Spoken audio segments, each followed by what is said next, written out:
This week on the TT show, SSDs are in space, Sony is making a new PlayStation handheld, Xbox goes third party and Xbox fans aren't happy, SSD speeds reach 14.5 gigabytes per second, GTA San Andreas RTX Remix brings an RTX 4080 to its knees, life on Mars, drones, and much more. Let's get into it. Welcome back to the TT show. My name is Jak Connor. I'm a hardware editor over at Tweaktown, and today I'm joined by my co-host Kosta Andriadis, gaming hardware editor at Tweaktown. The graphics card madness is over, my friend. I know, right? The fact that we're not talking about a GPU review this week is a little strange, but it's good. Yeah, for all the listeners out there, Kosta has, and if you've been following along or if this is your first episode, welcome, but the previous weeks, Kosta has been, would you say chained to your desk? Basically, all I did for probably since New Year's was benchmark and review GPUs. And how many did you do? There was a couple left over from like Christmas that I had to get out. But so basically, in all of so far this year, there's been 19 GPU reviews go up on Tweaktown, which is almost like 6 months worth in terms of like cadence or at a month in a month. Yeah. It's the 6th of February as we're recording this right now. Yeah. In basically a month and change or whatever, because a few spilled over into February, but yeah, it's all done. Like there were 4 launches and then and then MSI sends one, ASUS sends one, and then AMD launched their new 16 gig entry level card, and then it's like, oh, here's one from AS Rock and here's one from Sapphire, and then it's like, okay, and then MSI sends one of each of like, you got a 4070 Super, 4070 Ti Super, 4080 Super, and then ASUS does the same thing. And you got PNY, you got 3D, and there's so many more that I could have potentially acquired, but it's like no, like maybe like now, like obviously I can just do them at a more casual pace, but like I'm glad to talk about stuff that the hump is over. Yeah. Nah, that's good, man. I'm glad I think, like we were talking before the show started, I think it is a record. Yeah, I think it's a record too. But I think it's a record for like launches in the space of a month. Oh, yeah. Like, because usually like even when you launch a brand new GPU, like let's say NVIDIA launches the 50 series at the end of this year or early next year, they'll start with like the 5080 and the 5090, like the new flagships. And they'll probably be 3 weeks apart, maybe even a month apart in terms of launch. And that's it, right? And then a month later, there'll be like potentially like a 5070 Ti. Like, those lower tier models come out like months after. Like they're not going to launch the 50 series and there's not going to be, 4 different models coming in the same day. Yeah. And even then, like, if they're launching, then AMD will space out their launch. They won't launch the same day. Yeah. Yeah. You know what I mean? So like it's usually it's spread out a bit. So like, yeah, it's busy and crazy, but like, it's spread out. It's not like all in one hit. 3 to 4 weeks. Yeah. Well, for the listeners, you are going to get a break now on the GPU talk, and we have a lot of stories to get into. A lot of them are quite different. We touch on SSDs and gaming and Skyrim, but I think we're going to start off with Xbox third-party stuff. So the big news. So basically, if you're on Reddit, Twitter, or X, or whatever social media platform, and you're into gaming, then you will know that the past week or so has been a little crazy. So essentially, there started rumors about a month or so ago that certain Xbox games were going to come to PlayStation and Nintendo Switch, and the first ones that were mentioned were Hi-Fi Rush, which was it's kind of like it's not like a massive game, but it's well reviewed, and bringing that to Switch and PlayStation kind of makes sense. You're like, oh yeah, why not? Like, Microsoft, owns Minecraft. That's on every platform. It's, there's precedent for it. Yeah. And then it was sound that like, Sea of Thieves was going to come to PlayStation. Game's been out for like 4 years now or 5 years, whatever the case is. So it's an online game. So you bring more players in, more people on the servers, rejuvenate. Like that makes sense too. You know, if you got Game Pass, you play it for free, but you know, you can buy it. If there is on PlayStation, people can buy it and play it too. So those ones made sense. But still people will be like, oh, you know, this is a slippery slope, because there are people that are in that. This is a mindset that has existed since the 1990s, which is either you have a Sega or you have a Nintendo. You know, and Sega has Sonic, and Nintendo has Mario. And then, you know, you go to PlayStation, and then the PS1 and the N64 and Dreamcast, whatever. Like, you know, like PlayStation has Crash. Yeah. Nintendo has Zelda, and that exists to this day, right? You know, PlayStation has The Last of Us, Uncharted. Xbox has Halo, Gears of War. People like their tribes. Exactly. And you know, it makes sense to, like, you buy that console, that's the ecosystem, those are the games, etc., etc. So where it's getting a little crazy now is that now the rumor is that Starfield is coming to PS5. That new Indiana Jones game that was announced is coming to PS5. And it gets even crazier, like Gears of War is coming to PlayStation. That's a flagship game. Like, even though Starfield is, well, they were recently, Microsoft recently purchased Bethesda. It wouldn't be that strange, yeah. That doesn't feel that strange, right? Or Call of Duty, you know, because they just bought Activision, you know? Yeah. But Gears of War sounds huge. And Halo as well. They're system sellers for Xbox. That's why you go buy an Xbox. Yeah. So you can understand why people are like, oh, shit. Like, Xbox fans are like, oh, well, then what reason is there to buy an Xbox console when you can just buy a PS5 and then you got Xbox games and PlayStation games? And that argument has some weight. So it's gone to the point that Phil Spencer, who's the head of Xbox, had to come out and release a statement, which he did to X, basically saying, we're listening and we hear to you and we hear you, which is essentially just because the internet or Xbox fans are in, you know, DEF CON 4 or whatever the worst one is. Sirens are going off. They're like, boop. It says, we've been planning a business update event for next week, where we look forward to share more details with you about our vision for the future of Xbox. Stay tuned.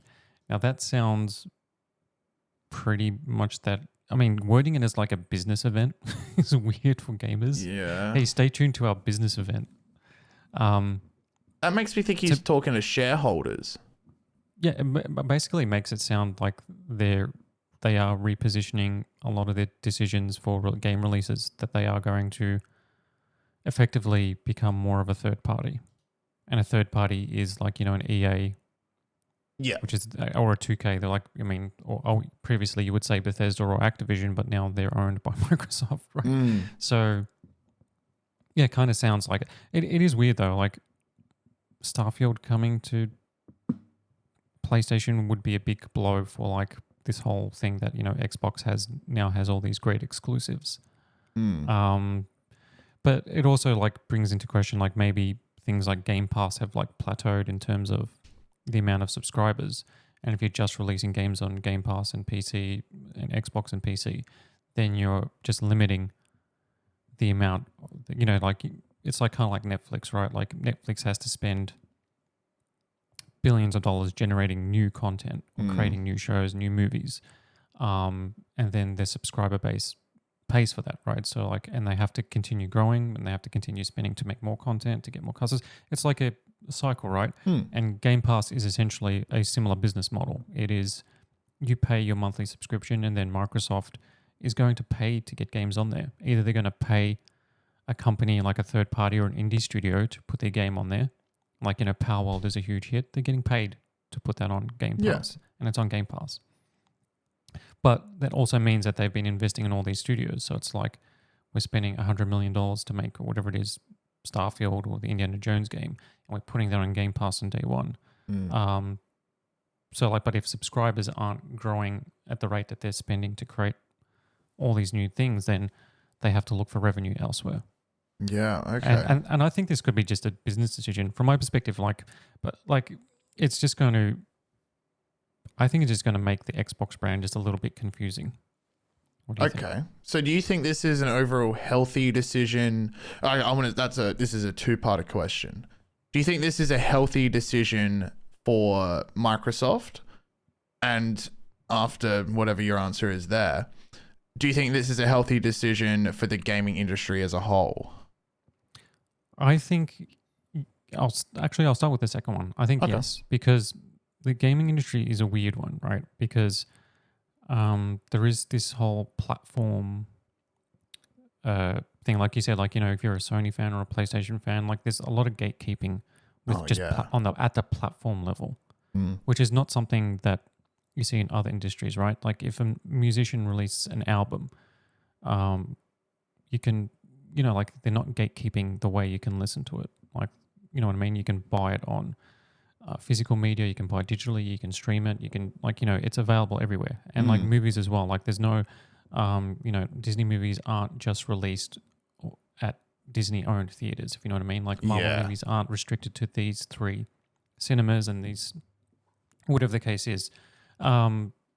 Or just like, you know, one type of physical media. Like you can't watch it unless, you know, there are like, you know, with Netflix and stuff like that, there are different, you know, like different shows and there are competition. But gaming is like weird because there's no real reason that you can think of like why a game isn't available everywhere. Like if the goal is to make games available for everyone, then it should be on PC, it should be on Xbox, it should be on PlayStation, it should be on Switch if it can run.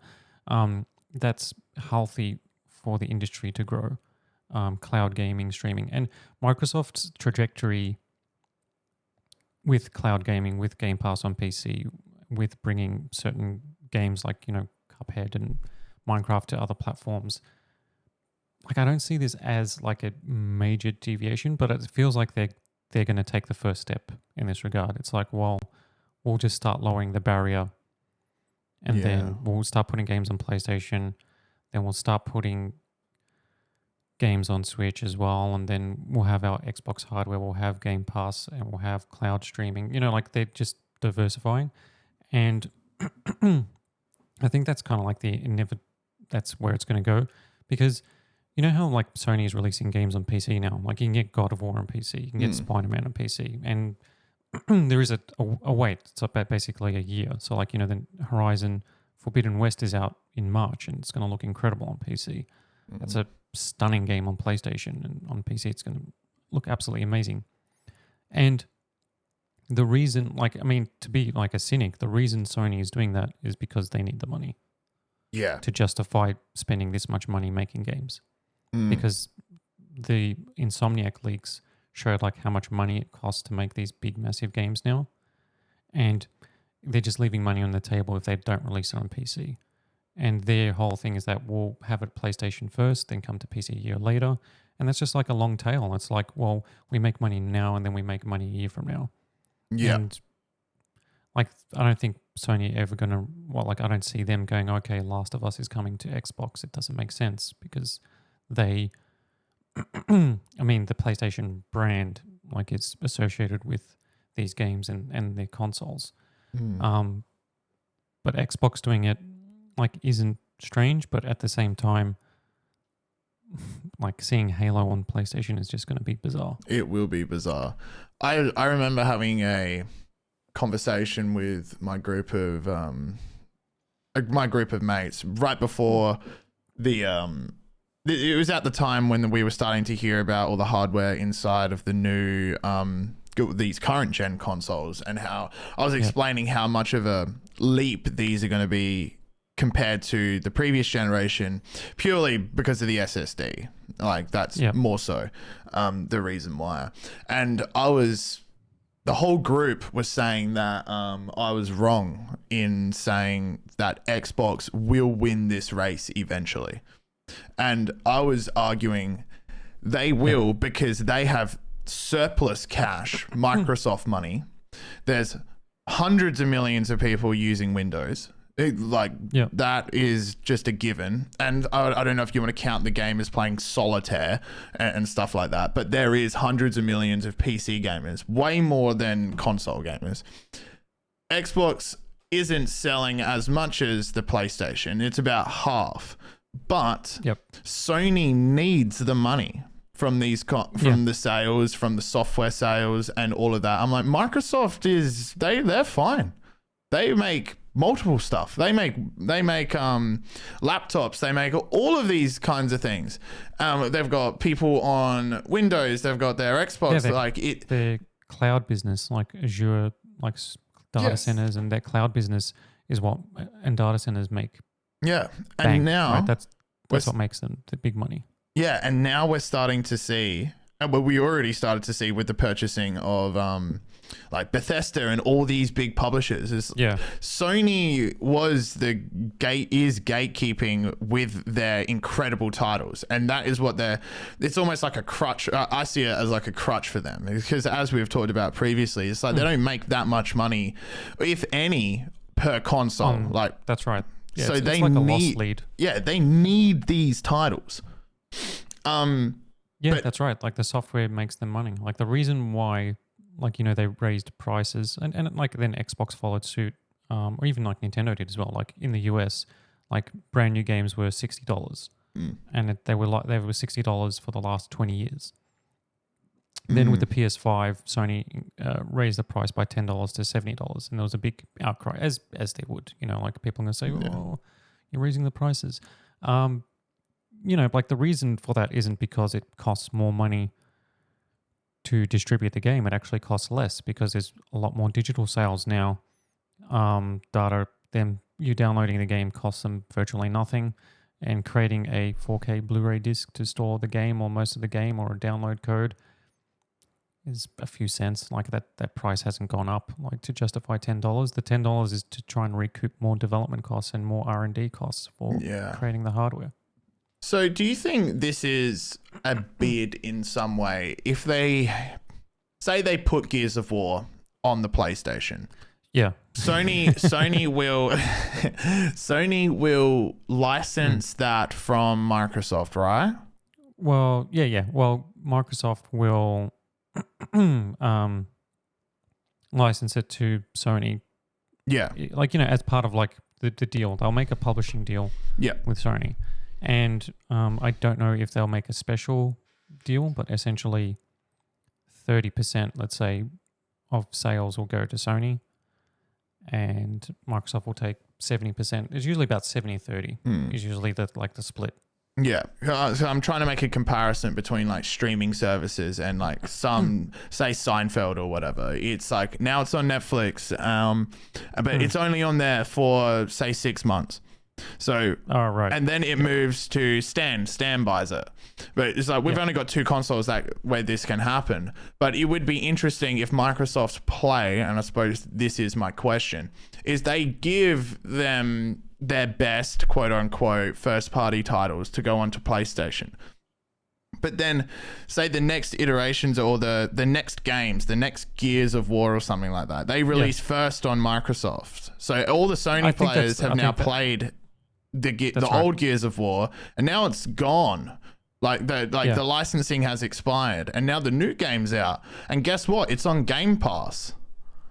Yeah, that's the play. I think it might be a bit of like don't worry. Like, the games are coming to Sony consoles, but if you want to play the next ones, you have to come by Xbox. Yeah, I don't like the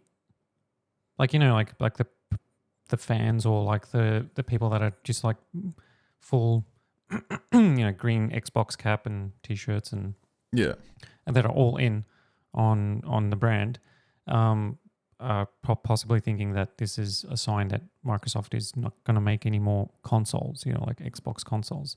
But that's I don't think that's like the case. If you like, even if that like eventually happens someday somehow, like it doesn't fit into like the whole idea of putting a game on PlayStation. Yeah. Because or even their whole Game Pass model. Their Game Pass model relies on them having a Game Pass box. Yeah. To be able to download and play the games, because we're not at a point where you could do that at scale for like cloud streaming. Cloud technology isn't at the point where you don't have to download any sort of game. You can just play and jump on. I mean, there's services like GeForce Now and even like the Xbox cloud streaming that are decent, but they're not great.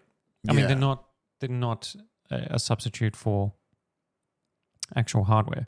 And in a lot of places, like, like even here, like Australia. in Australia where we are, right? Like we have okay internet. And by okay, that means people from most Asian countries and European countries will come here, and it's basically like going from broadband to dial-up. Yeah, essentially. So do you think this is a bid in some long way or some really long-term plan to pull Sony PlayStation users over to Game Pass? Yeah, I think so. But also to to initially recoup costs for development to actually continue growing financially, because it is this, at the end of the day, like, this is about money and business, and you don't spend 70 billion on Activision to to just tread water, or just to continue just be like, we'll just lose money by just making Call of Duty Xbox exclusive or whatever the case is. Like, they're not going to leave money on the table. Yeah. That's what I was trying to think. I'm like, what is there? Because this seems almost too generous in some ways. I'm like, but what is like, what's the plan all these here? games, it's a little bit crazy. Yeah, I think like, yeah. I mean, we'll find out when next week. I guess we'll maybe leave it at that, and then talk about Phil Spencer's or the big business week or whatever it is next week. We have to tune in for his business meeting. I know, that's such a weird thing. Just say that there's an event, bro. Come on. Yeah. Like, do I have to wear a suit to this? What is this?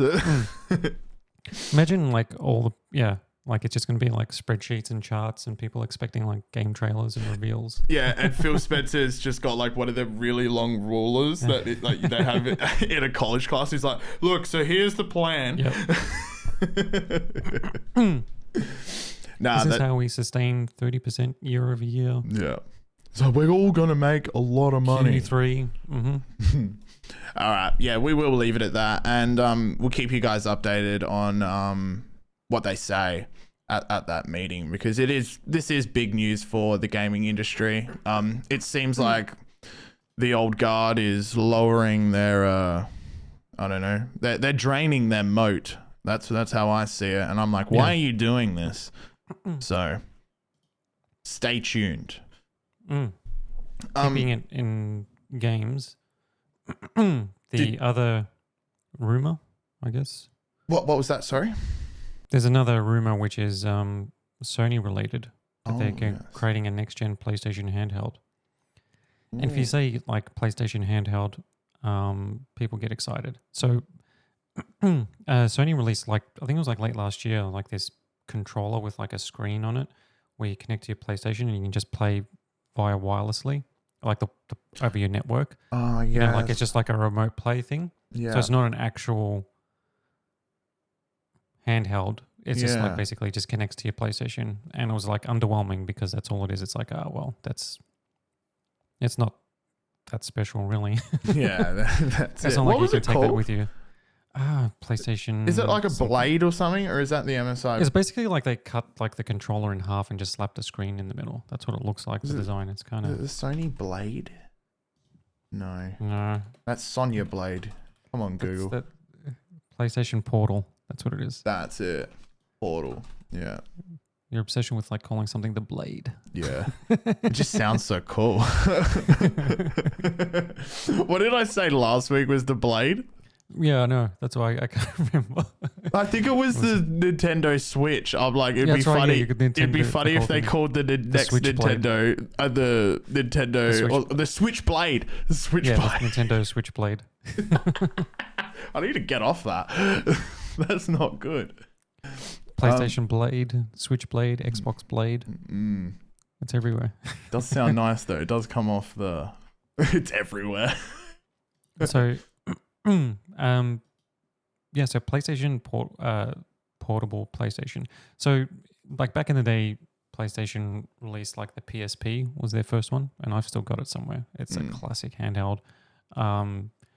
They took the route of like, Nintendo was just doing the DS at that point, I think, or the Game Boy Advanced, or they were switching to the DS, still using little cartridges, still like basic graphics, but then the PSP, like, took a little tiny little, almost like a mini disc, optical disc, and it had 3D visuals that were pretty good for a handheld. It actually still looks pretty good. It had a big crisp screen. The battery life wasn't amazing, but it was really cool. And then they followed that up with like a PS Vita a few years later that was more powerful. It wasn't a huge success. Here's the thing, like obviously comparing it to like Nintendo handhelds, the Vita was never a massive success, but like it has a lot of fans and people want to see Sony make a proper PlayStation handheld. So YouTube channel Moore's Law is Dead, who leaks a lot of information and presents rumors and from sources, is saying that there is a custom AMD chip being designed for a next-gen PlayStation handheld that would be kind of like compatible or similar to like a PS4 in terms of visuals and being able to play PS4 level games, which is obviously like very cool, but like I'm just reading this. This seems too good to be true. Yeah, that's sort of like, this seems like one of those rumors that's like, hey, guess what? Sony is making this dream thing that you want. That's what I'm thinking. Like the fact that it can play PS4 games, it's like, like we're getting into. I mean, the thing that it says like it's at least 2 years out, which would be true, right? Like you can't get that level, that sort of mainstream performance PS4 level in a handheld, and any sort of like affordable level now. What? So this would release after the PS5 Pro then? Yeah. So this would be like 2026 at the earliest, or 2026. Yeah. Be like a year after. Yeah, that's assuming the PS5 Pro, which is apparently on track for release later this year. Yeah. This seems like hopium. I think that's exactly what it is. But then it's like goes into saying that it's like part of the PlayStation 6 family, which means that like it could be multiple years out and that there's going to be a PS6 and a handheld to go with it. I don't know. Like it sounds like at this point, Sony is planning a PlayStation 6. That's guaranteed. And they're obviously working with AMD on the chipset for that. It's probably in a testing stage, or even they're probably working out exactly what the specs are for it now. But yeah, like I think anything, like if you say anything that's that far out or at PS6 level, I don't know. They're just blueprints. There might be a prototype of this. I reckon there would be, because the R&D at both Microsoft and Sony is like they've got various different types of consoles. They're already I'm sure there is some weird prototype of the PS7 like that they're looking at. And I'm sure there's a group or a team that is working on the next thing, but that can all change. Like we saw like blueprints for what looked like a terrible the next gen Nintendo console. It's like it didn't even have like analog sticks or something. And it's like, well, that is now the most recent rumor. So then everyone writes about it. It's like, oh, the next gen Nintendo console doesn't have all these things. It's like, well, do you really think they're going to do this? But that same principle happens for stuff that's really in the future. But these rumors rarely land exactly how they say they do. Exactly. Where this kind of sounds like, it's in the high level design phase. So it's like, that's a catch-all to say that, hey, this is just theoretical. Yeah. And so, which is like hopium or wish. But then to say that it's going to run PS4 titles, but then it should run some PS5 games as well. It's like, let's not get too crazy, right? Because a handheld, we've seen like incredible advances in handhelds thanks to AMD's latest Phoenix APU, like the ROG Ally, there's ANAO's got bunch of those handhelds with that chip, and that has like basically RDNA 3 graphics or whatever it is, 7080M or whatever mobile chips, and they're low power, but they're not like, it's not exactly like PS4 level. You know what I mean? Like it's like at a handheld level, you're looking at like, yeah, in some case, like, you know, it's still a lot of compromises have to be made. Like to say that it's going to run all PS4 games and all of them is kind of PS5 games. Wild. Because the thing is, like, PS4 level visuals are still pretty good. And if you're looking at like an 8-inch tiny little screen, if you got like PS4 level visuals like that, that's going to be pretty groundbreaking. So like, and that's what it sounds like. That's like a dream scenario, right? If you were to say like, hey, if there was a PlayStation Vita 2 or like a follow-up or a next-gen PlayStation handheld, what would you want it to be? You want it to be like high fidelity because they've always done that with their handhelds. You want it to be like, oh yeah, I want it an 8-inch OLED screen. I want it, you know, at, you know, maybe even like 120 hertz up to, and then it can run games like, you know, from the PS4 era, be able to run Last of Us Part 2 pretty well, like, you know, God of War and stuff like that. That level of visuals, and you're like, oof, that would be amazing. Yeah, it would be. I remember playing Daxter. You're just talking now. Like, you know what I mean? It's like, it's just like, I don't know how true this is. Yeah, I don't give much credence to this, but I remember playing Daxter on what was the first Sony handheld called again? PSP. That was it. The PlayStation Portable. Yeah, I remember playing Daxter on that because like I was saying in the previous episodes, it's Jak and Daxter was the first console game that I played because the name is spelt the same as mine. And then I remember my friend got a PSP and he's like, you should borrow this and play Daxter. And I remember playing it in bed, and I was just a kid, but I remember thinking, I'm like, wow, this is incredible that I'm... It's still really good. Yeah. So I remember playing Ridge Racer. So like I've got like there's a handheld called the Retroid Pocket. Basically it runs, it's like basically like a mobile chip in there with Android, and it can emulate everything up to some basic GameCube games. So, but I've got like a whole bunch of like PSP games on there, and I fired it up the other week or a month ago, or whatever it was, and it was just like, man, like it still holds up a lot of these PSP games. That's great, dude. That's great. We'll just summarize this article really. This seems to me at face value. I mean, there isn't a whole lot to go off of. Let's be fair. But it is a bunch of hopium, I think. I mean, they are leaking specs, like, you know, 18 CUs which is an AMD thing on the GPU side, 1.8 gigahertz for the clock speeds, which would be powerful, but again, like. So they're essentially making the next gen, like the rumored next gen Nintendo Switch. Yeah, basically, like it's a handheld. Yeah, a powerful gaming handheld, which would be I don't know, like it'd be interesting for Sony to do, but that kind of like spreads them.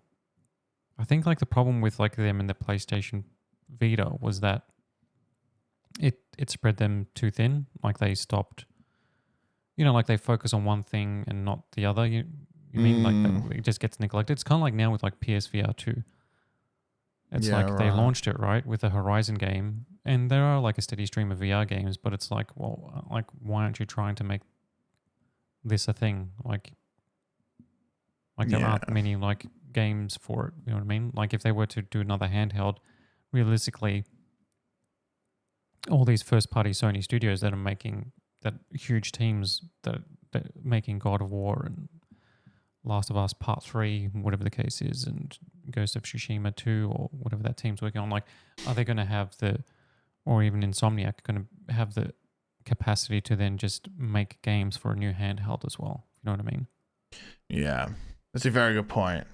Yeah, I suppose we're going to have to keep an eye out for this, but in all honesty, I do hope they do this because I think it would be it'd be very interesting. That'd be cool. But from this article, yeah, I think it's whole bunch of hopium at this point. It's too good to be true for me, at least. We should move on to the next story. What else do we have here? SSDs in space. Oh, that's right. Thank God. Mm-hmm. Well, this is a cool story. So, the HPE Spaceborne Computer 2 hitched a ride on a SpaceX Falcon 9 rocket. Yeah, boy. To the ISS, International Space Station, which is this is basically what's cool is that this is like an off-the-shelf, quote unquote data center, computer, right? Yeah. Off the shelf meaning that it's still going to cost like 30, 40 grand or whatever the case is. But this is something that a business can put into a data center, and so they've just whacked it there in the International Space Station. And Kioxia sent the press release just to note that like this computer's got 130 terabytes plus of SSD storage. It's got NVMe SSDs, enterprise SSDs, 30 terabyte enterprise drives, like a few of them. It's like the most data storage sent to space in a single mission, which is kind of cool. That's very cool. Tracking the amount of terabytes are going into space. So what makes it cool is that, as you would know more than anyone, is that like when it comes to communication, a lot of this data has to be sent directly to Earth. Oh, definitely. Yeah. Either from orbit, from Mars, from the lunar surface when we go back. So that means that that information takes X amount of time. It has to be sent back to Earth. Things have to be processed, and then information has to be sent back. And this all just takes time, right? Like, if there's any sort of research or anything happening, like imagine you were like on the lunar surface and it's like, okay, we got this sample, let's send this data. We got this data. Okay, we need to send it back to Earth. It has to be processed for like a day and then come back to us, and that's going to take, so this computer, the HPE Spaceborne Computer 2, is, it's got AI capabilities, it's got processing power. It's essentially there to be able to do orbital research, right? So if there's data that has to, on the ISS, or like anything that has to be processed, can happen right there in orbit. And also as well, this is a good test to see how this sort of computers and this sort of like data processing, right? Like computers exist on spaceships, and they have like, but like you go back to the 60s and, the famous thing is that like, hey, your calculator's got more computing power than what the Apollo rockets had. Yeah. Right. You know what I mean? But, because like, computing here, like in data centers, is so advanced, this is a good way for them to test like how it actually functions in space.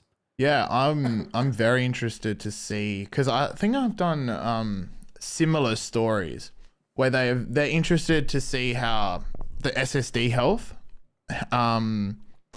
Yeah, that's exactly it. They're monitoring the SSD health in zero gravity, so that will be interesting if Flash NVMe Flash doesn't deteriorate in 0G. Right. So the thing is, specifically with flash memory, so Kioxia is actually one of the creators of flash memory. So they obviously do a whole bunch of storage and memory and stuff like that. So they're going to be monitoring, they're working with HPE and NASA and everybody else. They're going to be monitoring the NVMe SSD storage health daily. Yeah. Because the way flash memory works is that there's no moving parts, right? Like a traditional hard drive, or like most hard drives, especially off the shelf. Yeah. They're platter based. They've got mechanical components. The whole point of flash memory is that it's solid state, and the solid state storage means that it's just no moving parts, and that's it. It just requires power. I bet you if there is no deterioration of flash, they're going to replace all of the hard drives that are in the ISS or the next ISS, because the ISS is coming to its end of life. Unfortunately, shout out to the homie. Yeah, just doing science, floating laboratory up there. But yeah, they will replace all of the hard drives with NVMe SSDs for sure. Definitely. And this also means then they'll be able to like, okay, now let's take these drives to the moon. Let's take it to Mars missions. Like, let's put an SSD on the next Mars rover and stuff like Be that. on satellites. There's a lot of satellites. I think they're called. I can't remember their exact name, and there is a lot of them, but they are taking photos of Earth. Like they send them along the longitude and latitude lines. I think they're like Earth. I can't remember. They're like Earth observers or something like that. There's multiple companies that are doing this, and this is how we gather information on, like, say, forests or something like that. It's like, how much is this forest growing in a 5-year period and stuff like that. So that's what this is used for as well. Yep. Yeah. So they'll we'll be able to disaster relief, disaster recovery, things like exactly that. right. That was part of the press release. Yeah. Yeah. So yeah, we'll be able to send and receive data to those satellites much, much quicker. And if there is no deterioration of these drives, hopefully they last a bit longer, because I'm not sure if I don't want to say survivability is the wrong word, but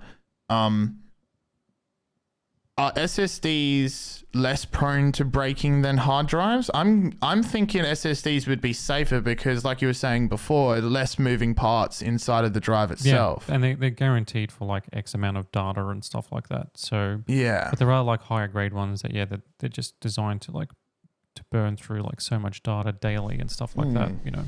That would be interesting. I'm like, I mean, like looking at the far future, like potentially that they could set up like, just like relays in the solar system. You know what I mean? Like, like floating like orbital data centers, like satellites are going around orbiting like Mars, and then that relays to one orbiting or, halfway or whatever. yeah. You know what I mean? Like you could create like a whole like data center or like network like in the solar system eventually, like one day. Yeah, there's like a very small step towards that. It's essentially what you're describing is an expansion of what they have now, which is, so like the Mars rover Perseverance will send data to the Mars Reconnaissance Orbiter, and then which is just orbiting Mars, and then that flings data back to Earth. And they have one of those for the moon as well. It's called the Lunar Reconnaissance Orbiter, and both of those satellites are used internationally. So, China will relay stuff through it. Everyone's like, it's so difficult to get stuff into space. We just need to use this one thing. But this will be, have the backing of like a supercomputer and heaps of storage to be able to just do everything there, or like, whatever it is like, it's not just send raw data. That is like huge amounts of data, right? Like let's say it's just a video or an image, right? Or it's just like a readout that's like, that's already been processed. It's already been done. All this is in. So then you're just getting like a small, like it's like, like here's 30 gigabytes like to send to Earth or whatever it is. And it's like, no, we can pass that into like, a fraction of that size. It's already processed, and here's all the key information or whatever it is. Yeah. It can happen remotely. Having an AI director on board that data station, I imagine, will be designed to iron out any anomalies, any problems within the data, any corruption within the code or anything like that, which would, I'm guessing now, pure speculation, prolong the life of that data center and stop drives from becoming corrupted, or the data becoming corrupted, which then once it's reach, like it still will reach Earth, but then NASA's engineers have got to sit there and sift through it and fix the problems within the code, or even get it to be resent. It's like it's going to be more efficient in terms of getting data from A to B. Especially when there's like huge delays in communication. Oh yeah, it's the worst. It'll be like sucks. Especially if you got like people there, they'll be able to do everything on site. Yeah. No, this is awesome. What a cool story. Well done, Kioxia. Keep pushing. That's sick. I'm very happy about that. Now you can tell me about life on Mars. Oh, life on Mars. Just like last week when I mentioned the face on Mars. Oh, yeah. Yeah. Turns out I was right. So, wait. Oh, no, that's the wrong story I've got up here. So, yes, here. So, I've been talking about, since the show's been going, Perseverance collecting samples in the Jezero crater since it landed in 2021.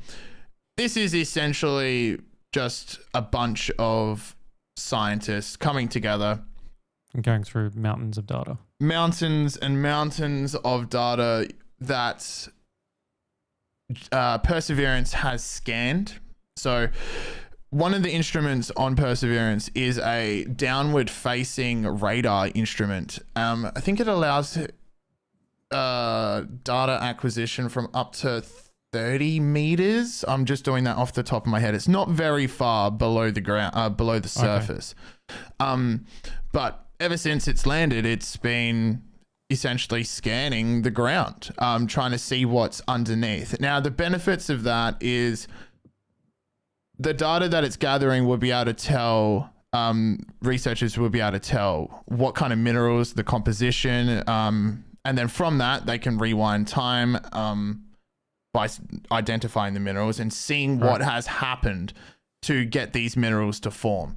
Now, the reason that Perseverance landed in the Jezero crater is the scientists from both NASA and independently believed that if there was going to be water anywhere, it would be there.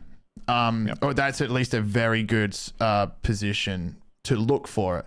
And all evidence at the moment, and it isn't 100% confirmed because we don't have the samples yet, but all evidence is pointing towards a river delta system within the Jezero crater.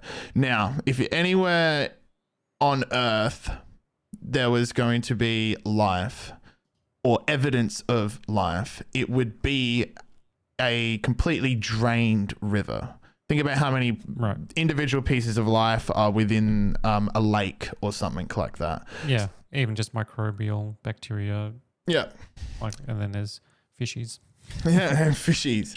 So what researchers have done, they published a new study. They did a geological survey using Perseverance's data, and they found that the 4 billion year old crater was created through an asteroid impact. Was later filled with younger sediment and rocks. Notably, these younger sediments and rock could have been carried down into the crater through multiple river systems, which backs up the previous theory that I was talking about, where they were just looking at like top-down shots of the crater, and they were seeing like, it's kind of like a river system going through here, or it's like, was there? So that's backing up that theory even more.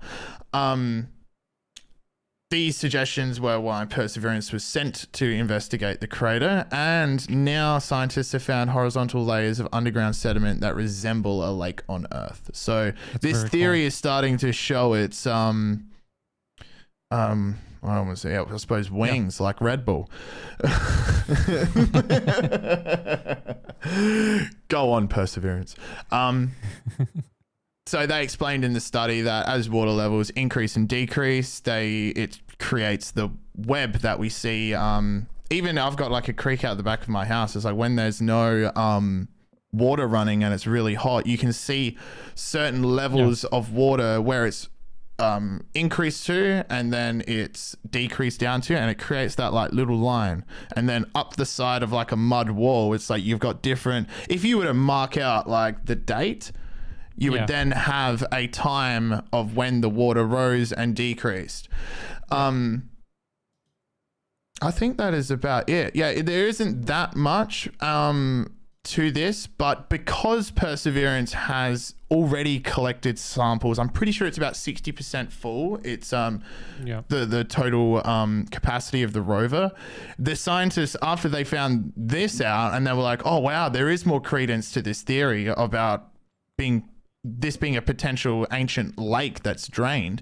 Perseverance could already have evidence of past microbial life within its capsules. But we won't know until those samples get back to Earth. Which will be in 2030. See, if they had that supercomputer there with like data centers and AI robots, we would know. 2030, man. You feed that sample in there, and it'll give you the result in 30 seconds. Yeah, and it's 20 or 30 ChatGPT powered. seconds. 20, 30, So the 30 ChatGPT seconds. just scans the samples and then it's like, yeah, well, we have it. And then if Elon Musk's AI scans the samples, it'll say, yeah, we have it, and then crack a joke. Yeah, we're like, hey, buy a Tesla. No, it is disappointing that we won't know until at least 2030, which kind of stinks. And the reason for that is NASA's budgeting problems, plus like there's so many different moving factors with the Mars sample return mission. They did it, I think it was only a couple weeks ago, or it might have been a month ago, that I would have brought up an internal survey, an independent review board. We're looking at like NASA's, essentially the whole plan of the Mars sample return mission, how much money they have to spend over this thing.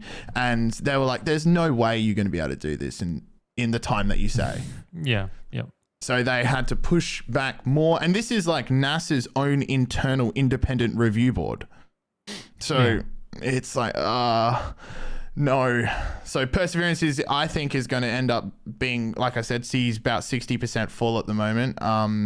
He'll be full for a while and before we manage to collect the samples. But yeah, long and the short of this story is the researchers believe, or they really are hoping, and they think there's a very big chance that within some of those capsules and samples, there is evidence of life, which would be, you could argue, the greatest scientific discovery ever. Life can exist on other planets. That's what that would be saying. Well, yeah, it will just confirm what we kind of Suspected. What everybody, or what everybody's just saying, that look, that it kind of has to be based on X, X, and X. But like, you just want that proof, though. Yeah. Just to settle it. Now, you put another story in the notes here about life on an asteroid. So I think that. Oh yeah. That would kind of lead into that. What's the deal with this one? Okay. Oh, this is the Hayabusa 2 mission. Yeah, this is Japan's. So they call it JAXA, which is essentially Japan's NASA. It's the Japan. What is it? Japan's order. I don't know what it's called. It's a big name. Why don't they just call it JAXA? Yeah. JAXA. I guess JAXA is kind of cool. Put an X in anything and it becomes cooler. It's way They better. should just call it Jack's Blade. Jack's Blade. Yeah, with blade in, put blade in anything, it's automatically cooler. So yeah, this kind of, you're right, kind of trails onto what I was talking about within the Jezero crater. Now, Japan, I'm pretty sure, was the first nation to recover samples from an asteroid and bring it back to Earth. And now, I think I just want to get the date for it to make sure it was right. Yeah, okay, so it was brought back to Earth in 2020, and since then has been undergoing analysis by researchers. Yep. And they've discovered organic matter within the asteroid. And the theory behind this is that asteroids essentially act as like a transportation system. Yeah, this is kind of like ancient alien type stuff. Well, not necessarily, but like it's kind of like, well, if this asteroid didn't hit, then you wouldn't have life on Earth, sort of thing. Like it brought X, like it brought like enough building blocks to be able to kickstart. Exactly right. And like there's even theories about like how did water develop on Earth? It's like maybe a comet, which is an icy asteroid, smashed into Earth, melted, we have water, and then creates the whole weather system, which then further water. But with this asteroid, Ryugu, I cannot pronounce any of these foreign names for the life of me. Ryugu. I'm just going by like Street Fighter, because like Ryu is in Street Fighter. Yeah, we'll go by that. We're gamers here. Go by Ryugu. So it's 3,000 feet wide asteroid, originally discovered in 1999. through the samples, the team was able to they describe it as melt splashes. So because the asteroid has no atmosphere, tiny little bits of dust and cosmic dust that some are traveling at extremely high speeds collide into the surface of the asteroid, and it creates a reaction where it's super hot in that one spot, which then melts and changes the composition of the surface of the asteroid, and it rapidly cools as well, and this forms these melt splashes as they describe in the study. The post read, the voids within these melt splashes correspond to water vapor released from Ryugu's hydrosilicates and subsequently captured within the melt splashes. So you it's like, you can say hydrosilicates, but you can't say Ryugu. all right, you're having fun, Kosta. You having fun? There's a lot more of these words that I like. Carbonaceous. What the hell is that? Carbonaceous is, I think, carbon materials. That's how I read that. Yeah. So essentially, dust particle smacks into the surface of an asteroid. It's so hot through that collision, it releases water vapor, which is then captured and rapidly cooled within. It's kind of like, I don't know why I'm using this as a reference, but you know how in Jurassic Park, how they like I love a Jurassic Park reference. The mosquito is caught in the amber. Yeah. That's essentially what how they found. got the DNA. Isn't that's the whole, like, how they made the dinosaurs, isn't it? Like they found the mosquitoes, and then there's like that little animation where it shows like a mosquito biting like a T-Rex's butt or something. Yeah, a dinosaur. It gets frozen, and then they just whatever. Yeah, you reverse engineer the magic of DNA. Yeah. So that's essentially what they've done with minerals. And the theory, like I was saying earlier, I should say, they also found carbon, which is a part of the seeds of life. Like, we wouldn't be here without carbon. And I just want to make sure. We propose that the carbonaceous material is formed from cometary organic matter via the evaporation of volatiles such as nitrogen and oxygen during the impact-induced heating. This suggests that the cometary matter was transported to the near-Earth region from the outer solar system. This organic matter might be the small seeds of life once discovered from space to Earth. So delivered from space to Earth. Oh, delivered from Yeah. So that's like that whole theory that life, came from like another planet or something like that, or a distant galaxy, and then a comet comes to Earth and then kickstarts. It's pretty cool. It's very cool. I mean, it's still a theory. We can't confirm anything, but this isn't the first time that we've found organic matter. NASA, if you remember a few weeks ago, I think we talked about on the show that NASA's asteroid sample contained organic matter. So I think the theory is correct. I think it there's enough to it to basically suggest that if there is an impact, that obviously it's going to transfer. Like, why wouldn't it? And throughout the impact, the composition of the minerals on both the asteroid and the object that it's colliding change, from intense heat and stuff like that. Yeah. There's going to be a reaction. Yeah. That's physics, baby. Exactly. All right.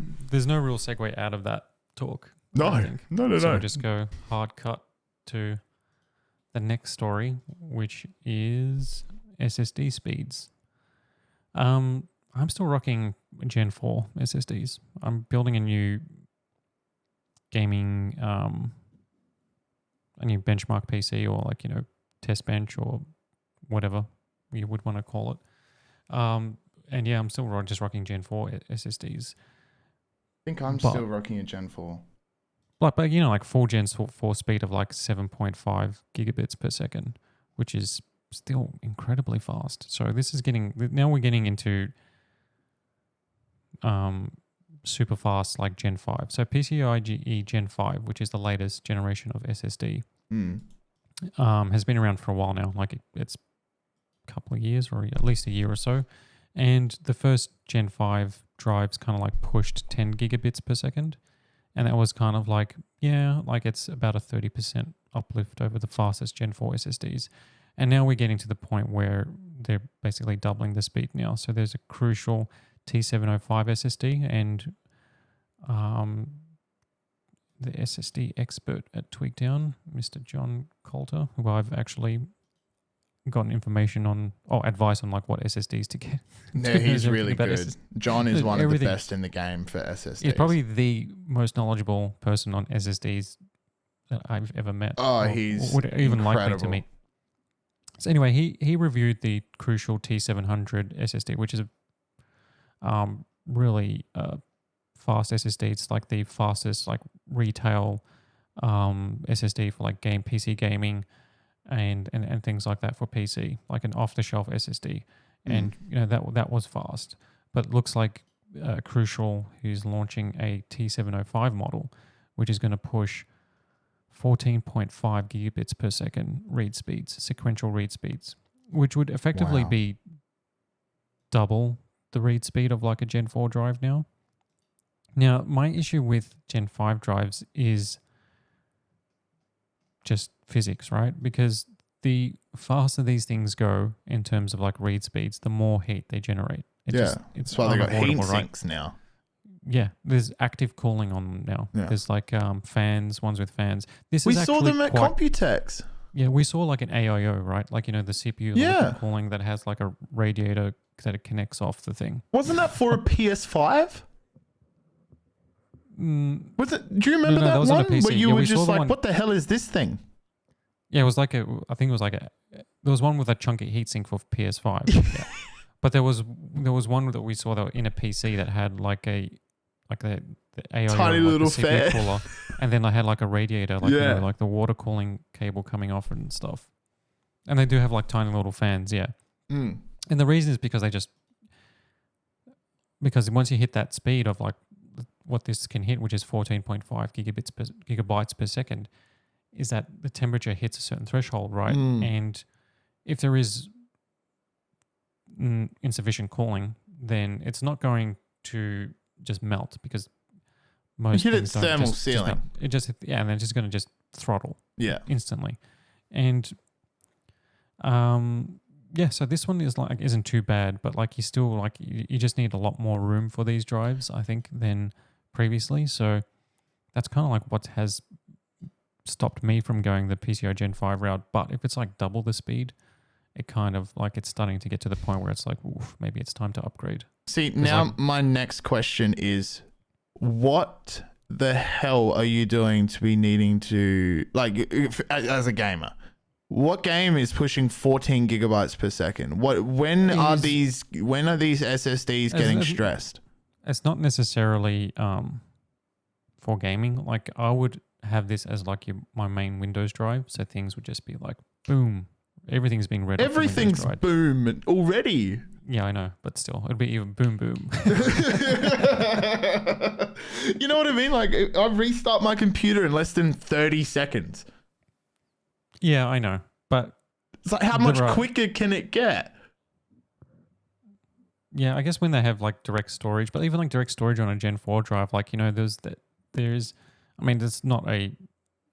a flop of a game, but like Forspoken was like one of the first direct storage games, and its benchmark measures like loading times, because direct storage is basically what they have on the PS5 and the new Xbox consoles, and it just took a while to come to PC. It's part of DirectX 12, and NVIDIA has RTX IO, which is exactly the same thing, but like, just so games will load super fast, like they do, will make actual use of these of the Gen 4 speeds, so not even Gen 5. Yeah. And like loading the benchmark on a Gen 4 SSD, which not even like a full speed one on my rig, existing one, like loads the benchmark in like, 2 seconds or just under 2 seconds.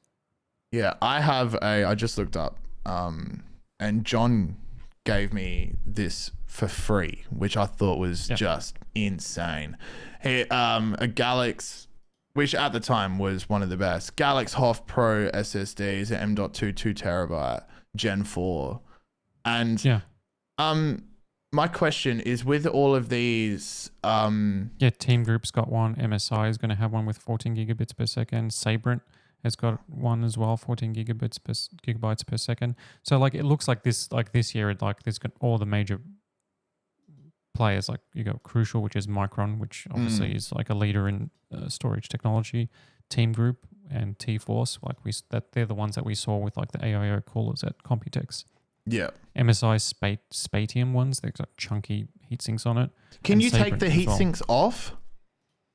Yeah, you can buy them without heat sinks. Because with my motherboard, I was about to say, like, would these drives work with just like the motherboard, like, you know, padding and thermal padding and stuff? That's exactly what I was about to ask you. Because I got like because they're chunky, man. In the new rig is like a Asus one that they sent, which is I've never seen one this top of the line with like the big. They had like a big reflective like panel that you unscrew and it's got like the SSD slots underneath, and they all have like decent thermal padding and it's like a heatsink on it. So I'm like, is it a Hero 9? Is it the Hero? Yeah, it's one of the Hero. It's got to be. I don't even know what they're up to. I think I have a Hero 9.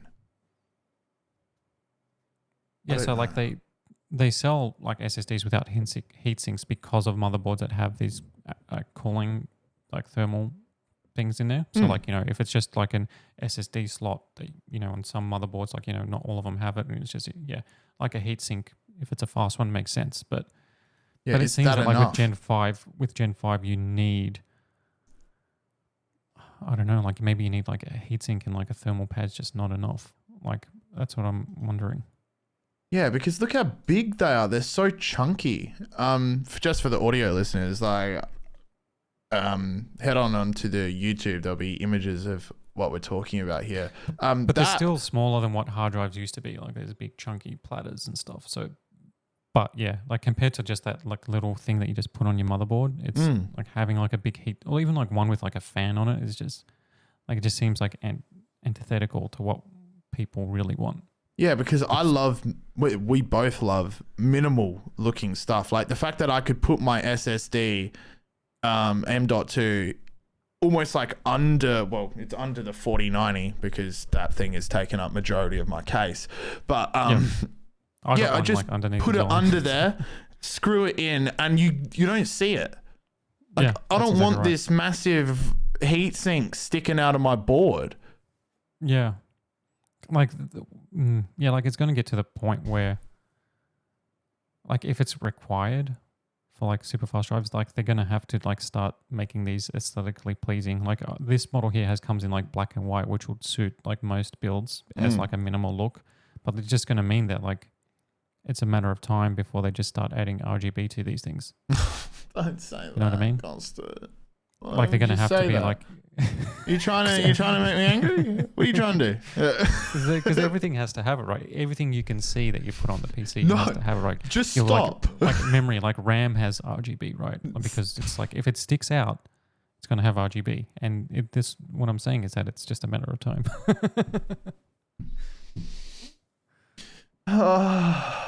You're right. It is a matter of time before the Gen 5s have RGB. Oh, save me. All right, let's move on before I have an aneurysm. All right, let's move on to some fun game stuff. Thank Modding, God. Baby. The world of mods. So last episode we touched on RTX Remix hitting open beta. Yep. And like there's just so much activity happening with like mods on like ModDB. If you go to the RTX Remix page, there's like, you know, like there's so many like classic games that have just been updated in the last week or so, just like progress with RTX Remix. So exciting. And one of them that somebody's working on is a RTX Remix full path traced version of Rockstar's Grand Theft Auto San Andreas. This GTA, makes me so happy. Look at my face. Look at my face. GTA I'm 3.5. smiling. I'm And smiling. The reason why Look I'm at smiling is because you've got a 4090. Yeah. And because, all right, so this is like an extreme example. So there is like an indoor scene, and so like a YouTube channel. Make sure I get this right. MX Benchmark PC. They just do like a bunch of like just pure like gameplay footage videos running on PC where you see like, you know, the stats of like FPS and temperatures, Afterburner. etc., etc. Yeah, the afterburner stats. And so using like an indoor setting, so this indoor setting in, you know, just like one of their house, I think it's Carl or whatever his name is. What's the main guy's name? Yeah, his house, where like the couches and the chairs and the tables are all replaced by higher quality models. The rugs, the rug, the wood textures on the flooring. So there's some stuff changed into like, you know, to upgrade the look of objects. But on top of that is full path tracing, and full path tracing is essentially leaving up all lighting. It replaces all existing light sources in the game with path traced lighting, and there's global illumination. So what that means is that now, instead of just like a static light from a game from 2004, there is every light is like bouncing, and so like it hits the floor, and then it bounces and it hits the chair, and then it bounces off the chair, and then it hits the table, and then you calculate light off that. And so full path tracing like this has at least 4 bounces, and it has millions or however many rays of light just bouncing around, right? So it's incredibly taxing to do this in real time. And I think a good example of that, sorry to cut you off there, is if you skip to a minute 16, you can see the arrow for the bike, and then when it hits path tracing, you can see the light on the wall moving. Yeah. I think that's a perfect example to put on screen there. Because it affects shadows, so like the shadows are then based off that. Yeah. So in this indoor example of like an extreme case where the frame rate looks to be almost fully unlocked, using DirectX 9 on an RTX 4080, it's 846 frames per second. Because this is a game from ages ago, right? It's like San Andreas is old, doesn't require a lot of hardware. On a 4080, it's going to eat it for breakfast at 1440p, which is 846 FPS.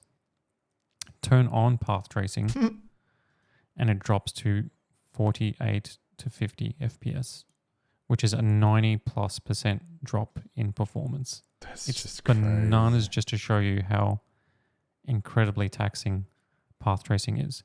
But the things with path tracing, like that we've seen in Cyberpunk, Alan Wake, and NVIDIA's Portal with RTX, is that this is the future of gaming, right? So this is like, for this to be available on consoles, for this to be available on most mainstream graphics cards, you're looking at 2 generations from now. The reason why it's possible now is because you're running it with DLSS, frame generation, ray reconstruction, all these technologies that leverage AI and other software to boost performance to actually make it playable. Yeah. It's kind of nuts. But then like you see like an outdoor scene where it's like 230 FPS, which is obviously like bottlenecked by the engine limitation, and that drops to like 54, 55 with path tracing, but it's still a massive hit to performance. So there are like versions of this where you can turn down the amount of rays that it's bouncing. So this doesn't mean that every RTX Remix mod is going to require RTX 4080, but it does indicate that, you know, to running these mods running at like ultra settings or whatever the case is, it's going to require it's demanding. A 4080. It's demanding. It's demanding. Yeah. But it is game changing though. And it's kind of crazy that they've just taken like San Andreas, like fed it into RTX Remix, which then converts the game into like NVIDIA Omniverse, and then you can just replace light sources with full lighting. Because like it's like it fundamentally changes the game. It's like it's not just the lighting is changed. Like the way, like what it actually happens is, like modern games are all what they call physically based rendering, which means that the material, like let's say you've got like a shiny outfit on somebody, and if it's reflective, it's reflecting the light based, because it's like has physical properties that would reflect light. You know, so whereas back in the day, like, you know, if it's a game from the late 90s or early 2000s, and you see like even like Mario 64, you see Metal Mario. Yeah, it's because that it's not like a metallic surface. It hasn't been like recreated in the game. It's just it's just emulating like how metal. It's just a shiny object, and it's going to be shiny no matter what.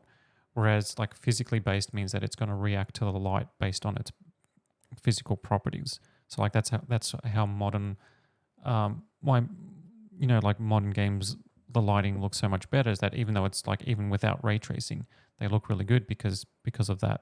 So like RTX Remix automatically makes the objects, so they react to light in a more realistic way. So I think that there'll be like versions of these mods that don't go full path tracing. They just like, just would have versions that just run on most, that would remaster the games into like a modern style without going where you don't actually need a 4090 to make it look good. Yeah, without a complete overhaul.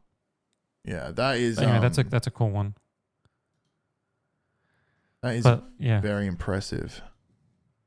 But here's like another fun one, is that as hardware as taxing as path tracing is, like full path tracing, somebody got Portal with RTX running on a Steam Deck. So Portal with RTX requires just like this, like a 4080 or 4090 to run it at like a high resolution with a playable, 50, 60 FPS, right? With DLSS 3 and all this crazy stuff. So the Steam Deck is running a mobile AMD CPU, GPU. So like this is not meant to run PS4 level graphics or, let alone path tracing. Yeah. So essentially like this, it's just like a fun thing. So that basically to get the path tracing working on it, the resolution is dropped dramatically.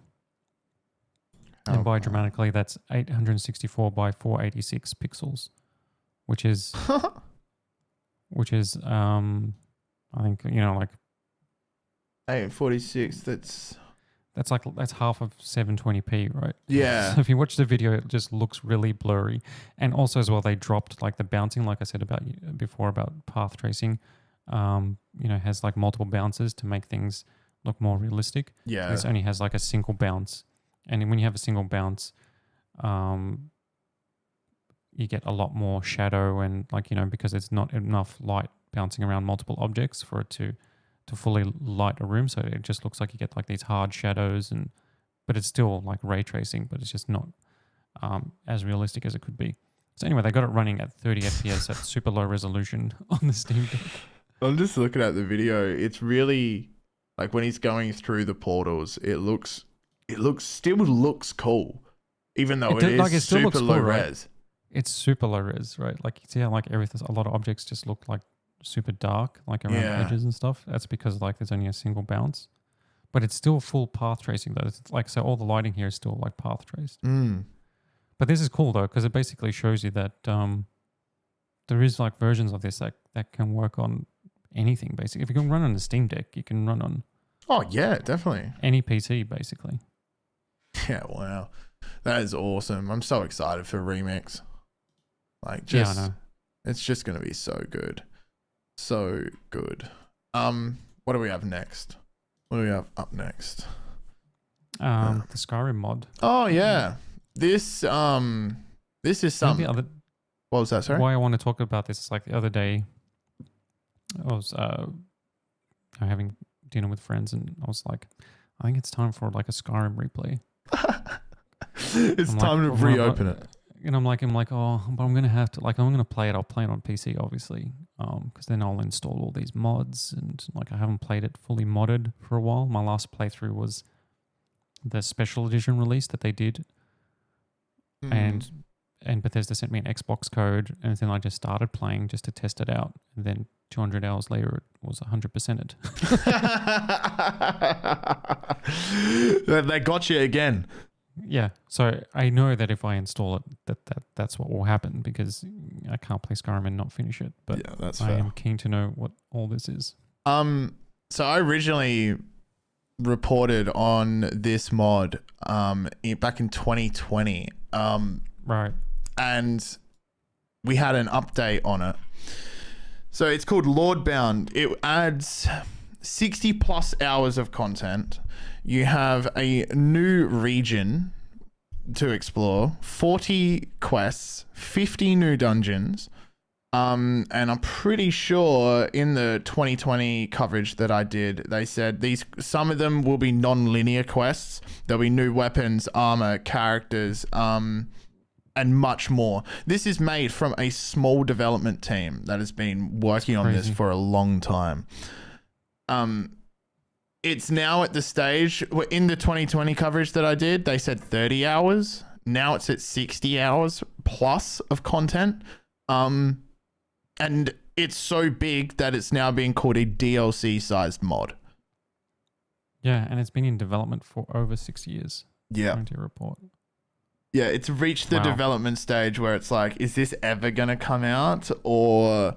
Yeah, there's so many of these mods that are that kind of like, they're so exciting. Like there is that Fallout London is actually coming out this year. Fallout London is like, people have made a DLC sized mod for Fallout 4 that's actually like the new region is like London, and it's got like all new artwork, factions, etc., etc. That's so cool. But there's other ones like Sky Oblivion and the Morrowind, Skywind, I think, where people are remaking Morrowind. Oh, yes, Skyrim. yes. People are remaking Oblivion inside Skyrim. Yeah. And like, you know, I've seen like videos from like, you know, like every year or so, it's like, here's a new trailer, and you're like, "Whoa, this looks so cool." But it's like, what do you think about this? Have you looked at any of the videos? Like, you can just skip through. It looks pretty cool. I'm not gonna lie. Yeah, I think so too. Because the thing is, like, Skyrim like modded still looks really good. Because that's what like a lot of these would be, is like modded with like, you know, high res textures and stuff. The lighting looks so cool still, dude. So I think Skyrim is like timeless. Oh, definitely. It might be like one of the like the very few like timeless video games. I can hear the volume coming through your thing. Yeah. Yeah, so this mod is expected to come out in 2024, but you know, I wouldn't hold your breath. It is I think in my 2020 article, Lordbound was due for release back in Q4 of 2017. Yeah, and it's the same thing with like, yeah, because I want like the Sky Oblivion one, which like remakes Oblivion in Skyrim, and that's a game that would benefit from a remake, because like that had very samey dungeons and the open world was good, but it wasn't like Skyrim level of, you know, diversity and like being able to explore and discover cool stuff. Yeah. And that's what like the developers are doing for that like remake, and it's like, wow, like it's like they're redoing every dungeon, redoing the open world, and redoing this and that, and it's all Oblivion in Skyrim, and they've been working on it for years now, and it's like, I just hope that actually gets released. I hope as well, and the same for Lordbound.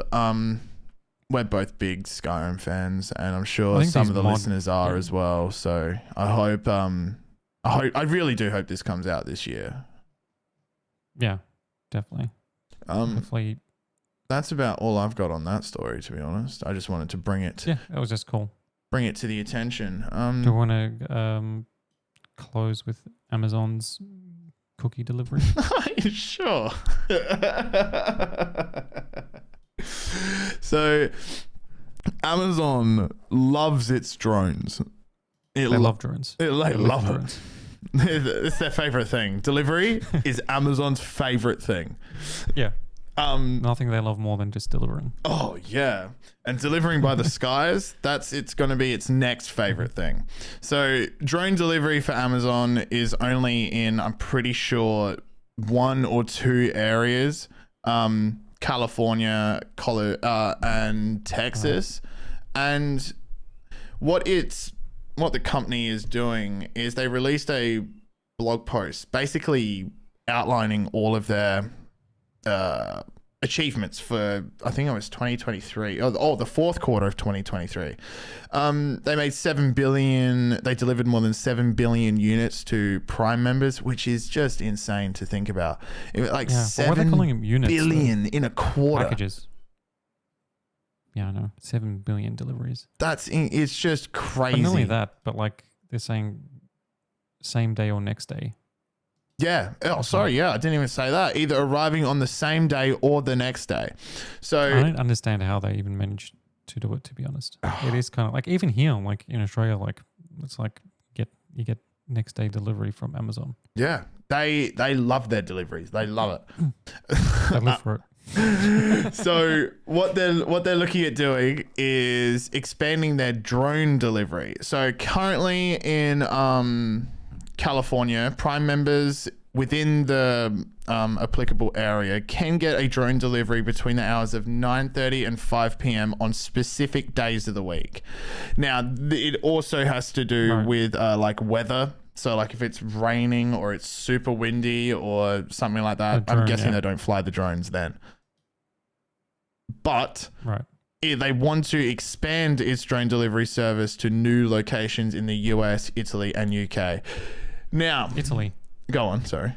I'm just saying, why Italy? Is that so they can do pizza pie? Yeah, they drop off pasta. Here's your pizza.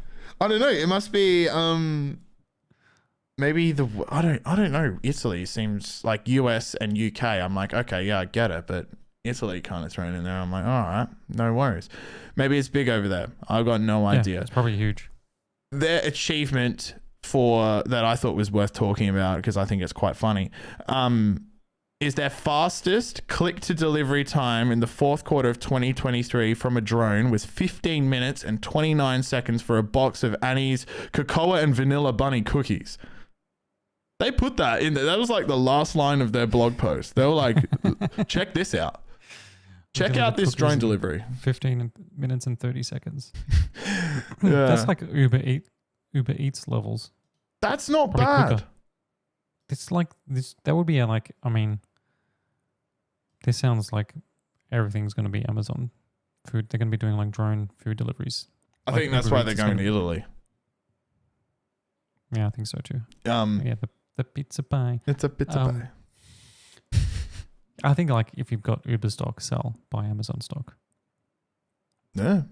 Because sooner or later, if they're going to be delivering our food via drones.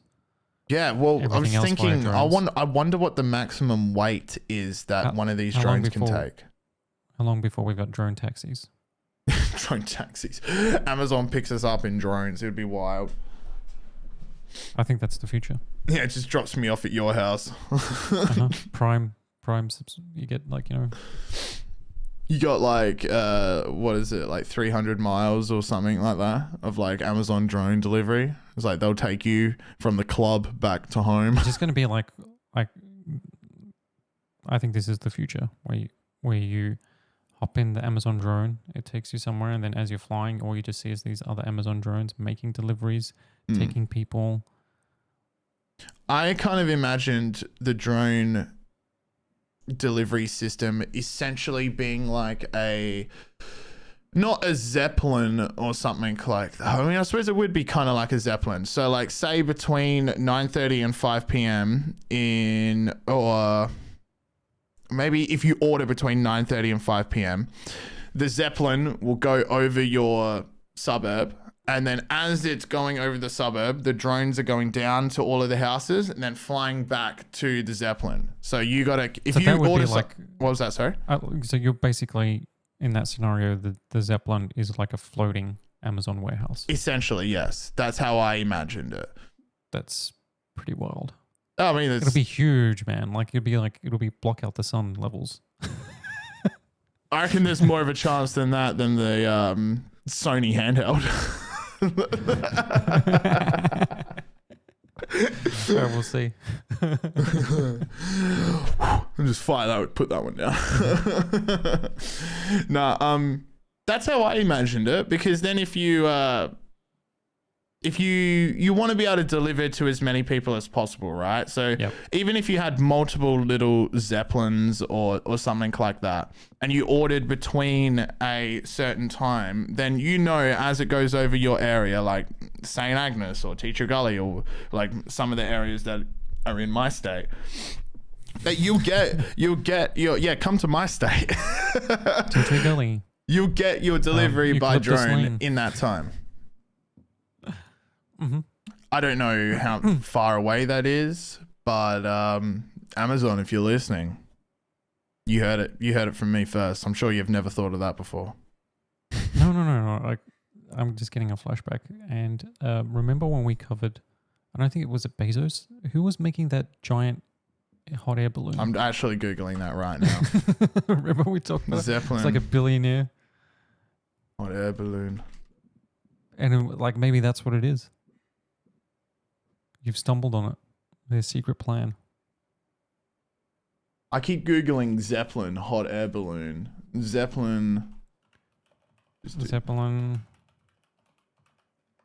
I don't know what it is. I don't know what it is. I've written so many stories that it's... But anyway, it was like somebody was building basically like a massive hot air balloon. Yeah. It was a billionaire as well. And they were going to like store stuff in it or something. Like, I don't know what it was. Yeah, it was for disaster relief, wasn't it? Yeah, something like that, yeah. Yeah, lies. It's for a mobile Amazon warehouse. Bezos. It might even be Bezos. Of course it was. Bezos balloon. Bezos balloon! That would be pretty funny. That's what I put into search, and what's come up is Jeff Bezos' head floating as a balloon. What? We're getting off topic. Yeah. We've lost it. But whatever it was, there was a story about billionaires and hot air balloons. Yeah. That adds weight to your theory. Yes, my theory that is not founded in any evidence whatsoever. Nothing whatever. We're just talking. Might as well. Yeah, that's it. Yeah. I didn't have any more stories left. No. Yeah, that's it for me too. I think we've wrapped up. Very nice. As always, all of the stories that we talked about in this week's show are in the description below. There's a Google Docs link. And you can do further reading on each of the stories that we've talked about by navigating to that. Please go like, comment, and subscribe if you've made it this far. Do you have anything to sign off with? No. I guess stay tuned for more next week. Yep. We'll follow up on the Xbox to see what this business event is. Yep, that's it. Yep. Tune in to our business event. Okay. All right. Thank you very much, guys, for listening. See ya. All right.